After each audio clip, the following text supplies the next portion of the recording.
Mama Monkeys. Ruby the Copycat by Peggy, Rathman. Monday was Ruby's first day in Miss Hart's class. Class, this is Ruby, announced Miss Hart. Ruby, you may use the empty desk behind Angela. Angela's the girl with a pretty red bow in her hair. Angela smiled at Ruby. Ruby smiled at Angela's bow and tiptoed to her seat. I hope everyone had a pleasant weekend, said Miss Hart. Does anyone have something to share? I was the flower girl at my sister's wedding, said Angela. That's exciting, said Miss Hart. Ruby raised her hand halfway. I was the flower girl at my sister's wedding, too. What a coincidence, said Miss Hart. Angela turned and smiled at Ruby. Ruby smiled at the top of Angela's head. Class, please take out your reading books, said Miss Hart.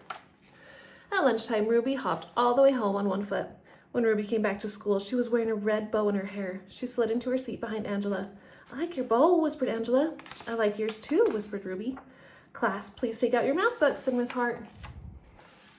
On Tuesday morning, Angela wore a sweater with daisies on it. At lunchtime, Ruby hopped home sideways. When Ruby came back to school after lunch, she was wearing a sweater with daisies on it. I like your sweater, whispered Angela. I like yours too, whispered Ruby. On Wednesday, Angela wore a hand-painted t-shirt with matching sneakers. After lunch, Ruby hopped back to school, wearing a hand-painted t-shirt with matching sneakers. Why are you sitting like that, whispered Angela. Wet paint, said Ruby. On Thursday morning, during sharing time, Angela modeled the flower girl dress she wore at her sister's wedding. Ruby modeled her flower girl dress too, right after lunch. Angela didn't whisper anything. By coincidence, on Friday morning, both girls wore red and lavender striped dresses. At lunchtime, Angela raced home. When Angela came back to school, she was wearing black. On Friday afternoon, Miss Hart asked everyone to write a short poem. Who would like to read first? Asked Miss Hart. Angela raised her hand. She stood by her desk and read. I had a cat I could not see because it stayed in back of me. It was a very loyal pet. It's sad we never really met. That's very good, said Miss Hart. Now who's next? Miss Hart looked around the room. Ruby? Ruby stood and recited slowly. I had a nice pet who I never met because it always stayed behind me, and I'm sure it was a cat too.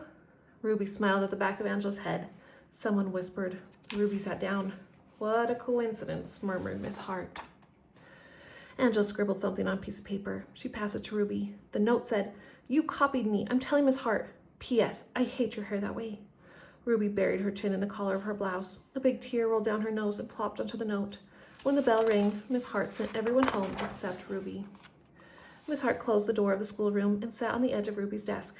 Ruby, dear, she said gently, you don't need to copy everything Angela does. You can be anything you want to be, but be Ruby first. I like Ruby. Miss Hart smiled at Ruby. Ruby smiled at Miss Hart's beautiful, polished fingernails. Have a nice weekend, said Miss Hart. Have a nice weekend, said Ruby. On Monday morning, Miss Hart said, I hope everyone had a pleasant weekend. I did. I went to the opera. Miss Hart looked around the room. Does anyone have something to share?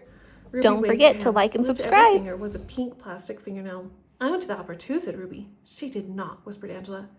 Miss Hart folded her hands and looked very serious. Ruby, dear, said Miss Hart, did you do anything else this weekend? Ruby peeled off her fingernail. I hopped, said Ruby. The class giggled. Ruby's ears turned bright red. But I did. I hopped around the picnic table 10 times. Ruby looked around the room. Watch. Ruby sprang from her desk. She hopped forward. She hopped backward. She hopped sideways, with both eyes shut. The class cheered and clapped their hands to the beat of Ruby's feet. Ruby was the best hopper they'd ever seen. Miss Hart turned on the tape player and said, follow the leader. Do the Ruby hop. So Ruby led the class around the room while everyone copied her. And at noon, Ruby and Angela hopped home for lunch. The end. Don't forget to like and subscribe.